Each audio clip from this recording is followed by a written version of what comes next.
bonjour à tous.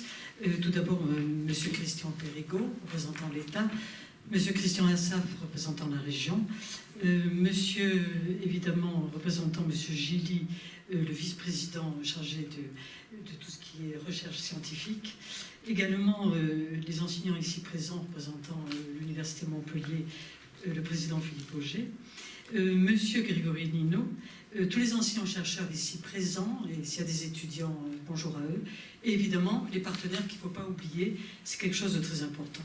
Alors, moi je suis ravie.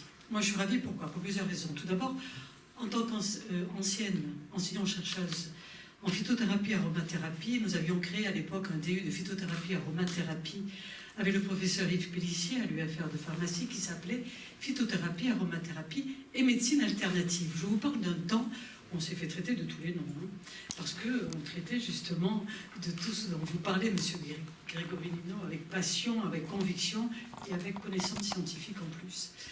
Et alors à cette époque, évidemment, on a tenu bon, on a continué, et on tenait tête un petit peu, je dirais, au mammouth présent, et Sylvie Rappler ici présente, qui enseigne la botanique, et également beaucoup d'autres choses à l'UFR de pharmacie, et faisait partie des gens qui travaillaient avec nous sur cet enseignement. Donc, quand on voit le stade, justement, de cette plateforme, moi, je suis ravie.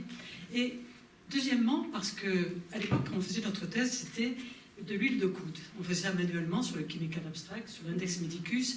J'ai fait les premiers cours où je me faisais traiter de folle aussi à la fac, parce que je présentais justement le chemical abstract. J'étais arrivée à avoir des petits CD. J'expliquais à mes étudiants en amphi qu'il fallait faire une recherche numérique. Et c'était bien avant que le numérique existe. Voilà pourquoi. Lorsque j'étais à la retraite, évidemment, M. Sorel, président de Montpellier Méditerranée Métropole et maire de Montpellier, m'a dit « Chantal, si tu pouvais m'aider au niveau de l'université », je dis « si tu veux, je ne pensais pas être élue. Hein. » Donc j'ai été élue et effectivement, tout ce petit savoir que j'ai acquis pendant 35 ans de travail me permet que lorsque j'ai eu le CPER de M.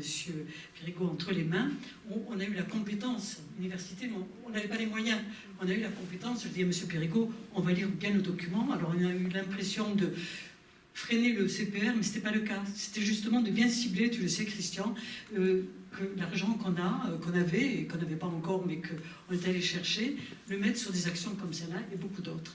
La métropole a donc investi 200 000 €, donc à peu près comme l'État. Hein, voilà. Et... non, voilà. Non, mais c'est bien de manière de dire, chacun, on ne peut pas tous, vous le savez, les moyens sont de moins en moins importants. Et il est bien que la région soit présente parce que la compétence et les moyens sont à la région. Et la région a mis 3,5 millions d'euros. Pardon ? Oui, si vous permettez, à la fin du contrat de la région, ce sera 350 000. 350 000. Je précise sur les chiffres. Tu as dit 200 000. Non, moi 200 000. Le chiffre 350 000. 358 000. C'est encore mieux. Voilà, donc vous voyez qu'on a misé énormément là-dessus. Alors, les chiffres sont importants, je ne les ai jamais sous les yeux. Il faut qu'ils soient là-bas, l'Ostrogo qui travaille avec moi pour faire des signes. Tu sais ce que c'est. Voilà, donc, cette plateforme, elle sert à quoi? Elle sert effectivement, et ça je laisserai évidemment Grégory en parler, mieux que quiconque, ça va permettre justement de recenser cette bibliographie qui est très importante, c'est surtout les essais cliniques. Parce qu'à l'époque, on nous disait, on parlait d'ailleurs pareil pour l'homéopathie, ça ne marche pas, il n'y a pas d'essais cliniques, il n'y a pas de preuves scientifiques. Et ça, c'est important, parce que lorsqu'on travaille sur les plantes, on dit c'est des vieux cris noirs. Alors, ce qui m'amuse maintenant, il y a des médecins dans la salle, mais je vais le dire quand même s'il n'y en a pas, ou s'il y en a, c'est que les médecins disaient, mais les plantes, ça ne sert à rien. Or maintenant, ils aimeraient bien qu'il y ait des enseignements de botanique et de plantes, n'est-ce pas Sylvie, à la fac de médecine? Parce que les plantes sont à la base de la phytothérapie. On a découvert dernièrement 2 sarcophages, un sarcophage avec une étoile juive, un sarcophage avec la lune. C'était les médecins qui ont enseigné, qui ont amené la connaissance des plantes au niveau de l'ancienne faculté de médecine à Montpellier. C'était les professeurs qui sont venus apporter cette science des plantes ici.